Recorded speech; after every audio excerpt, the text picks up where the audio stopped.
world-renowned human rights activist Masih Alinejad joins us now. Thank you so much, Masih, for being here. Thank you so much for having me. I love the color. Thank you very much, and ditto to you too.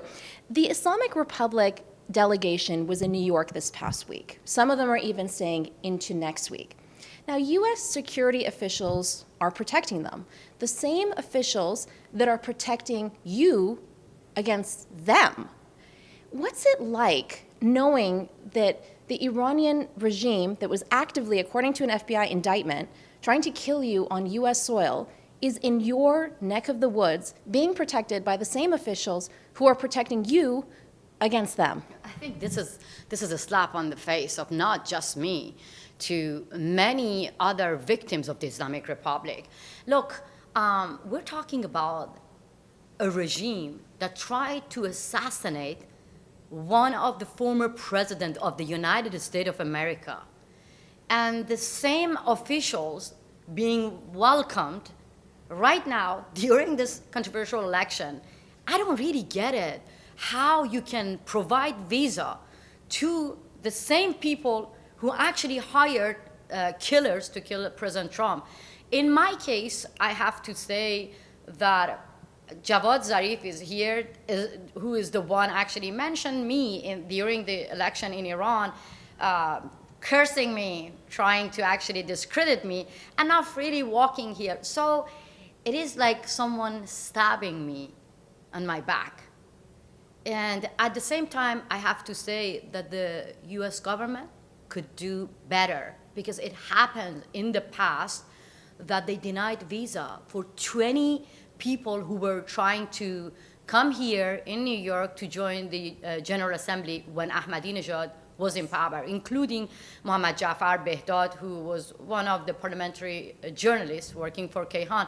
They denied his visa. Then why they didn't do the same to Javad Zarif and other officials? I'm so glad that you mentioned that, because I actually had an interview on Thursday with an official from the U.S. State Department, and I asked exactly that question. Javad Zarif, as you know, is sanctioned by the U.S. government since 2019, and the response that I got was, we are fulfilling our legal obligations under the UN host country agreement. In addition to that, I mentioned that Pezeshkian brought over his children and his son-in-law. And again, I heard the answer, we are fulfilling our legal obligations under the UN. That's absolutely wrong, because in the past, Secretary of United States George Shultz actually denied visa for the Palestinian leaders, Yasser Arafat.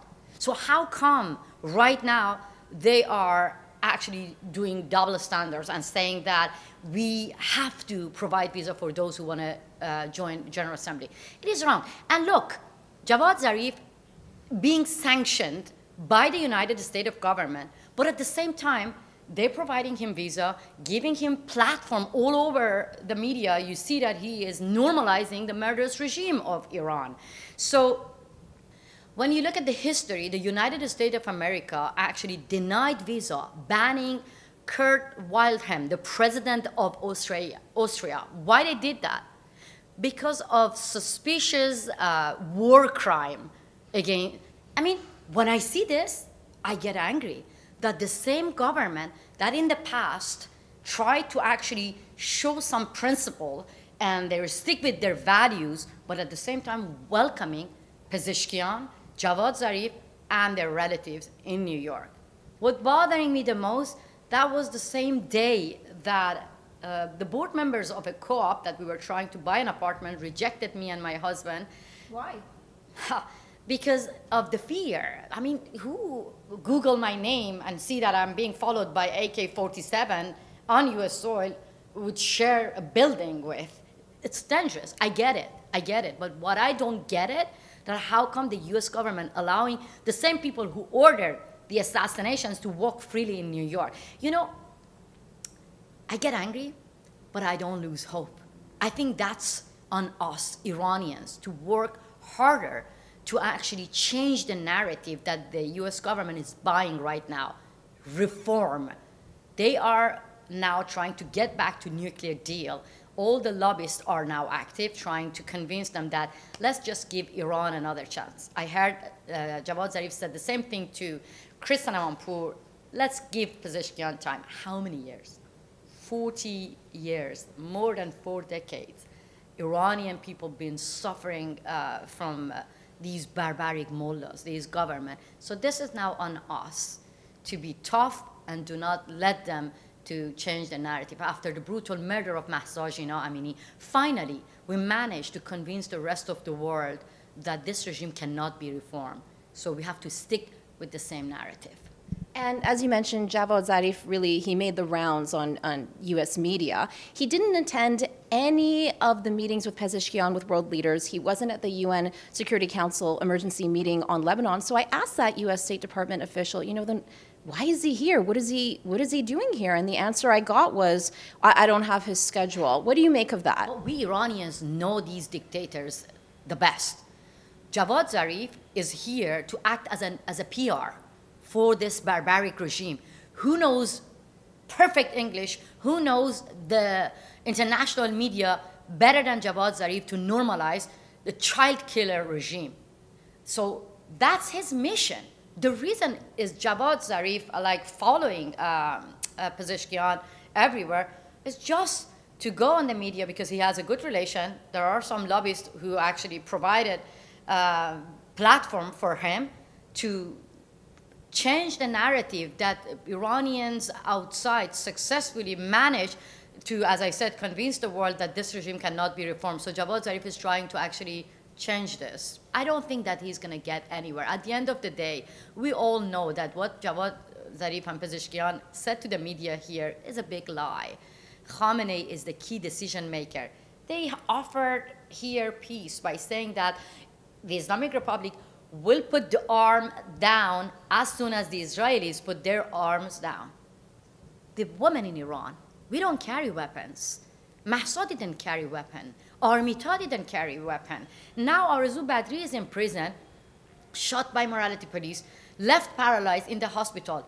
Did she carry weapons? No. So we know the best that Jews, minority, Kurds, Baluch, people inside Iran, unarmed, facing guns and bullets. So now the hypocrites regime offering that if Israeli puts their gun, that's the fact. I don't think that they're going to get anywhere. They go back and they face backlash with Khamenei and his gang of killers. It seems pretty obvious to a lot of people in the Iranian diaspora. Do you feel that these world leaders know this and are using this as a cover to do deals with Iran, or do you think that they're actually being fooled? I think they're trying to be politically correct and they're desperate to get a deal. So what is our responsibility to tell them that when it comes to name the terrorist regime as it is, they should not be politically correct. And being politically correct in the face of revolutionary guards means that they go after the US citizen, the European citizen. I strongly believe that if the West did their job correctly to support the uprising, we wouldn't face October 7, Hamas raping women and grabbing their naked body everywhere. So, and another thing that they're desperate to find the stability in the region, but they don't know that. If you're really looking for stability in the region, you cannot negotiate with one of the most unstable regimes that faced 3 massive uprising within the country. And those who care about democracy, they should know that you cannot just trade with people who kill people and say that, okay, we're going to be safe here. There's a famous saying in America, what happens in Vegas stays in Vegas. But what happened in the Middle East does not stay in the Middle East. The Islamic Republic is like coronavirus, I think deadlier than coronavirus. They will infect the rest of the world. By legitimizing the Islamic Republic, by welcoming them, providing visa for them, they're not going to get anything but to empowering them, emboldening them to send more weapons to Putin to kill innocent Ukrainians, to send more money to Hamas, Houthi, and Hezbollah. That's all. And I think at the end of the day, it's on us, people of Iran, but we should name and shame those governments who, made up their mind. Instead of shaking the hands of people, women, they shake the hand of the killers.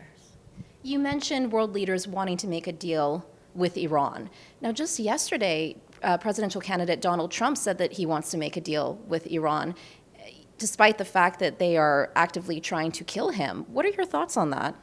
I think there are something wrongs with all the leaders of free world right now. They believe that if they give dictators what they want, so they can get away from the risk and danger of dictatorship.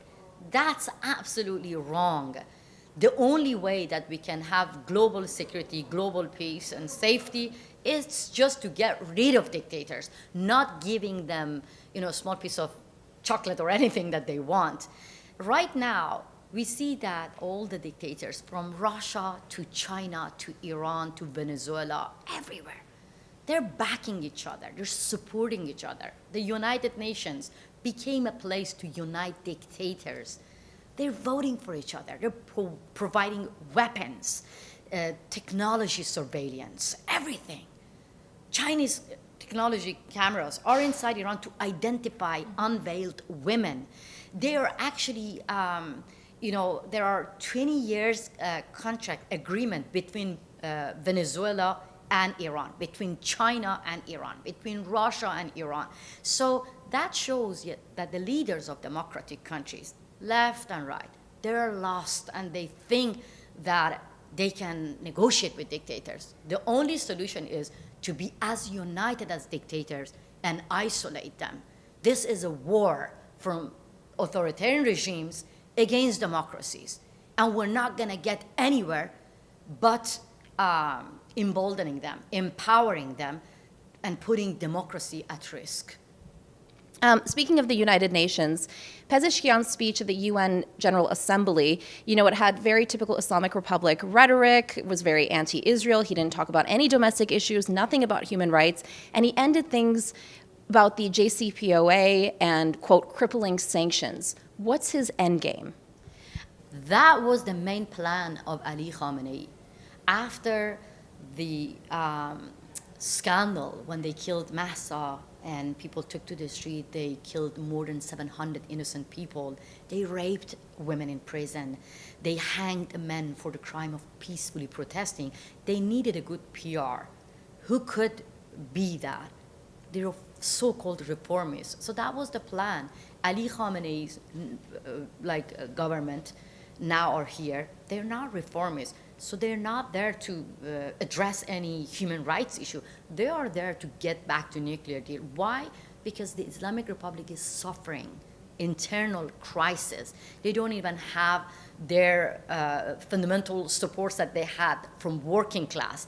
Those even Muslim people, like Fatima Sepehri, wearing hijab, like Gohar Ishqi, many of the people who wear hijab, who believe in Islam, they don't support Islamic Republic. They are now fighting to have a secular democracy. So the Islamic Republic is at serious crisis within the country. What can help them to survive? Getting back to nuclear deal. That's why they even try to appease the West.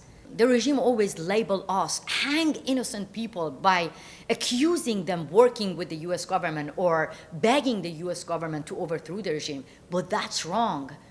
We asked the US government not to save the people of Iran, to stop saving the Islamic Republic.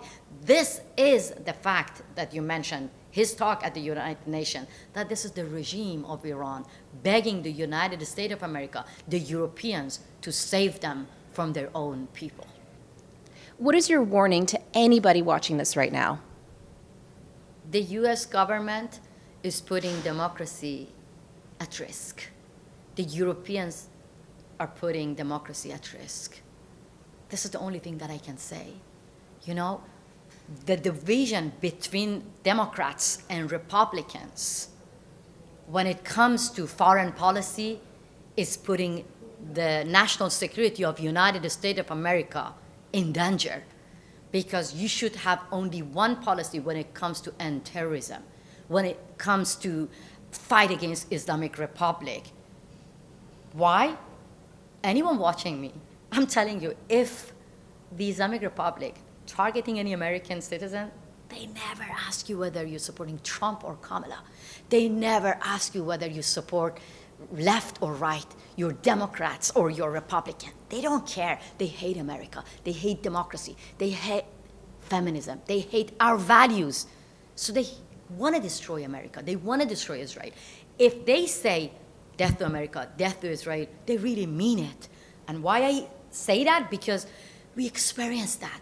When they say women who show their hair, they deserve to be raped. They deserve to be killed. They kill us. They rape us. So when they say we have to eliminate Israel, they mean it. When they say that we have to expand our ideology everywhere, they mean it. So we don't ask you Americans, Europeans to come and save us, but stand with us to save democracy from this terrorist regime. Thank you so much. We'll leave it on that note. That's world-renowned human rights activist Masih Alinejad.